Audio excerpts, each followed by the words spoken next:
this woman or this man? Who would you rather be? Let's assume they both have equal IQs, equal heights in relation to their genders, equal levels of upbringing, and so on. So, who would you pick?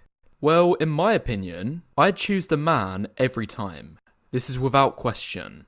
And I have 4 reasons supporting my claim. Though dating as a woman does come with its advantages, such as these ones here, because of these 4 reasons, it is still way better to be a guy. So, without wasting any more time on the intro, let's get straight into the first reason. Reason 1. The proportions of what makes you attractive are more evenly spread. Let's be honest, when guys look at girls, 80% of it is just looks. Then the other 20% is how clean her past is, what she's like as a person, and maybe a couple other things. Meanwhile, for men, I'd say around 60% is looks. Then there might be 10% related to your social skills, 10% your status, 10% your wealth, and 10% your social circle. Obviously, these are all rough numbers, and you may tweak a few of the percentages here and there. But, as a whole, you can see the point I'm making. There are greater proportions of the things us men can control and improve on ourselves than what women can. And for those that are curious, if you want to see my exact take on the breakdown how a man's value is calculated, I already have a video on this you can check out after, and the link will be in the description. But back to the point. For a woman, you're kinda put in a box. It's either be born pretty or forget about it. The 2 most followed male footballers on Instagram are Lionel Messi and Cristiano Ronaldo, who also happen to be the best in the world at their craft. Whereas for female football players, the most followed is an absolute nobody with 0 honours, credentials or trophies, and is only there because she's hot. Meanwhile, you have the actual best player in the world who has dominated the sport for over a decade, won the World Cup twice and the Olympic Games, but still falls short in terms of followers. This shows as a man your value goes beyond just looks, whereas for women it is still mostly looks. And as a testament to show this point has wide acknowledgement, most of you already agree with me, because in this poll I released on my channel, 64% of you say as a man you have more control in your dating life than women. And another point, even if you're not the best looking guy, say a little below average, all hope still isn't lost, as you will always have the option of moving abroad where dating is easier. Meanwhile, how many women do you see taking a similar approach to dating? None. Mostly because they don't have to, but also because women want to date men who are taller and richer than them. So if they move somewhere like Southeast Asia, they're basically making things harder. Meanwhile, for a lot of men, they want women that are shorter and poorer. So, by moving abroad, you always have this option.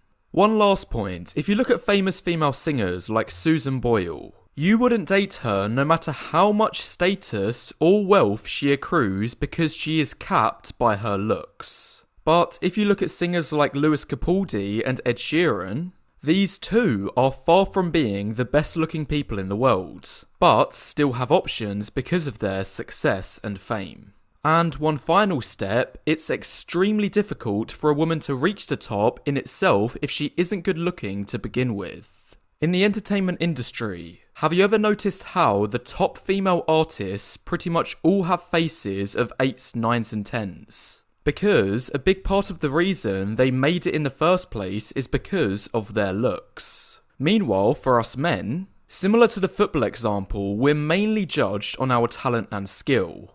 Anyway, that's the first reason dating as a man is better. The things that make you attractive can go further than just your looks. But as we now move on to the second point, you see this is just the beginning of the benefits. Reason 2. The more women date and explore the world, the harder it becomes for them to date. But for men, it makes it easier. If you're a woman, just the acts of going out, dates, experiences, expensive restaurants, and especially travelling all hurts your desirability. But for men, it increases.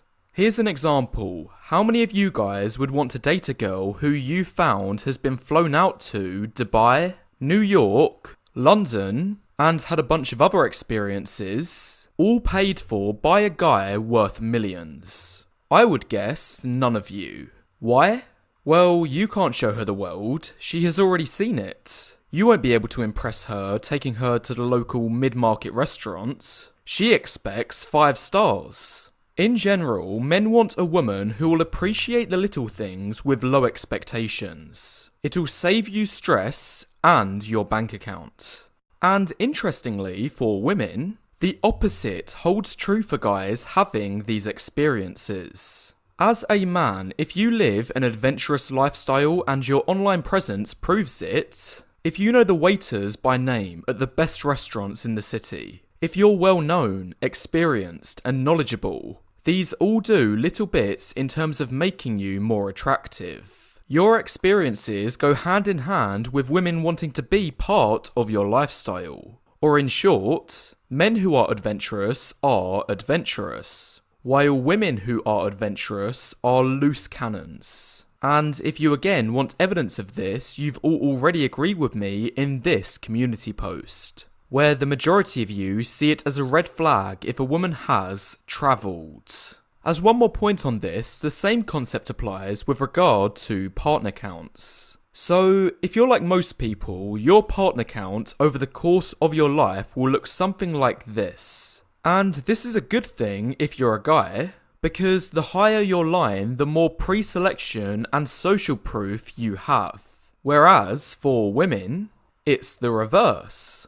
The higher theirs is, the less desirable they are in dating, especially when talking about relationships and marriage. And unfortunately, in this world, your partner count can only ever go in 2 directions, up or sideways. Therefore, women lose desirability on average the longer they date for, but for us men, we gain it.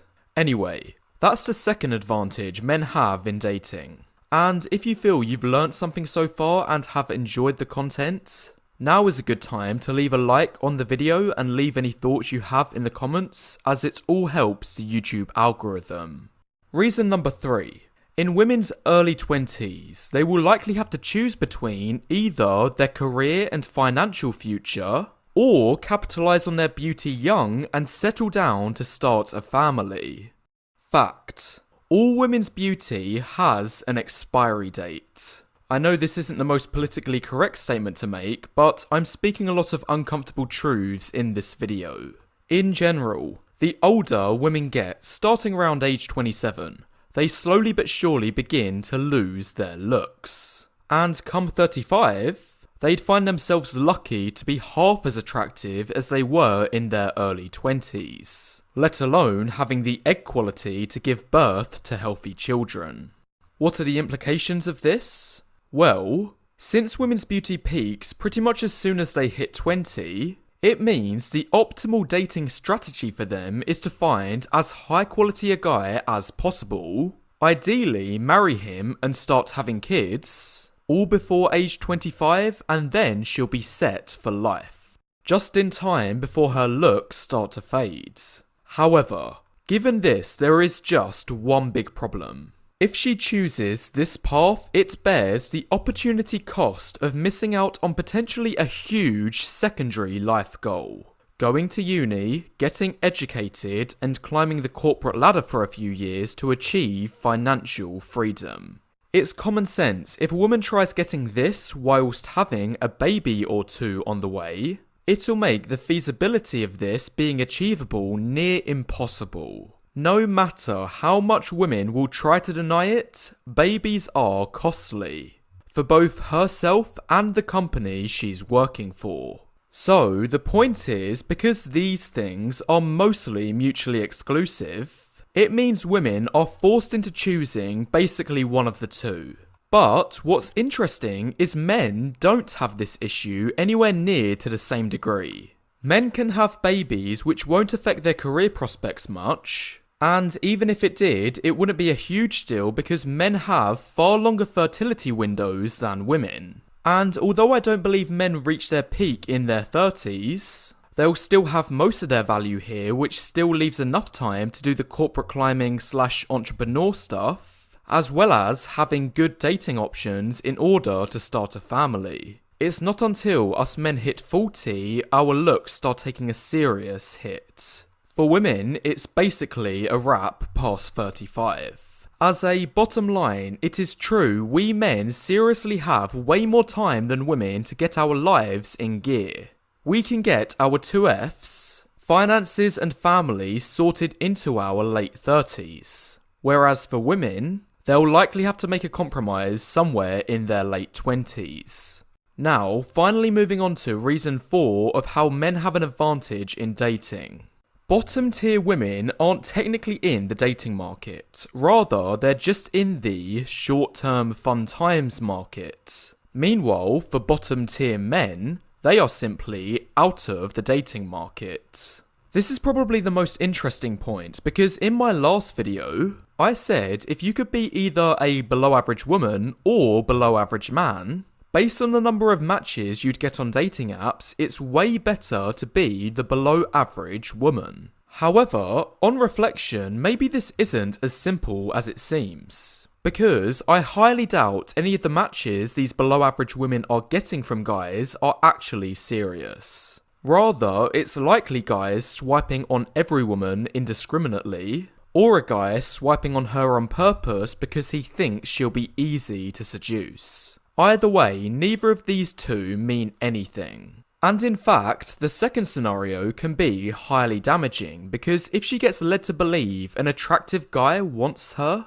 only for the fantasy to come crashing down after he gets what he wants, then this will crush her self-esteem as she learns the reality she's not as attractive as she thinks she is. In contrast, for unattractive guys, at least they can tell, solely based off of women's reactions, they're not wanted in dating. For men, there's no grey area where you can get led on, unless we count the friend zone. But even then, it's very easy to distinguish if a girl is using you for this.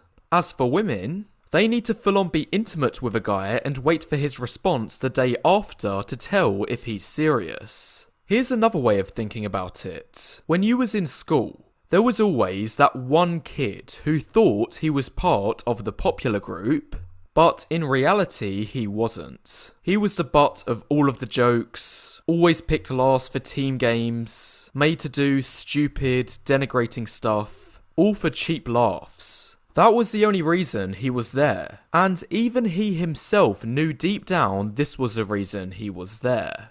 Now, the point is, if I had to choose between being him or the other kid you saw in school who sat by himself twiddling his thumbs, I'd rather be the thumb twiddler, because at least he knows he's got no social status. I'd rather be him than the class clown getting strung along for pathetic laughs. Anyway, in this analogy, in the dating market, below average women are the exact same. They think they're involved and think they're in with the group, but for the most part, they're just tossed around. The moral of the story is, at least if you're a below average guy, you know you're out of it until you reach as a minimum average status. Anyway, that's the 4 points for today's video. If you enjoyed, make sure to press the like button on your way out and leave any thoughts you have in the comments below as it all helps the YouTube algorithm.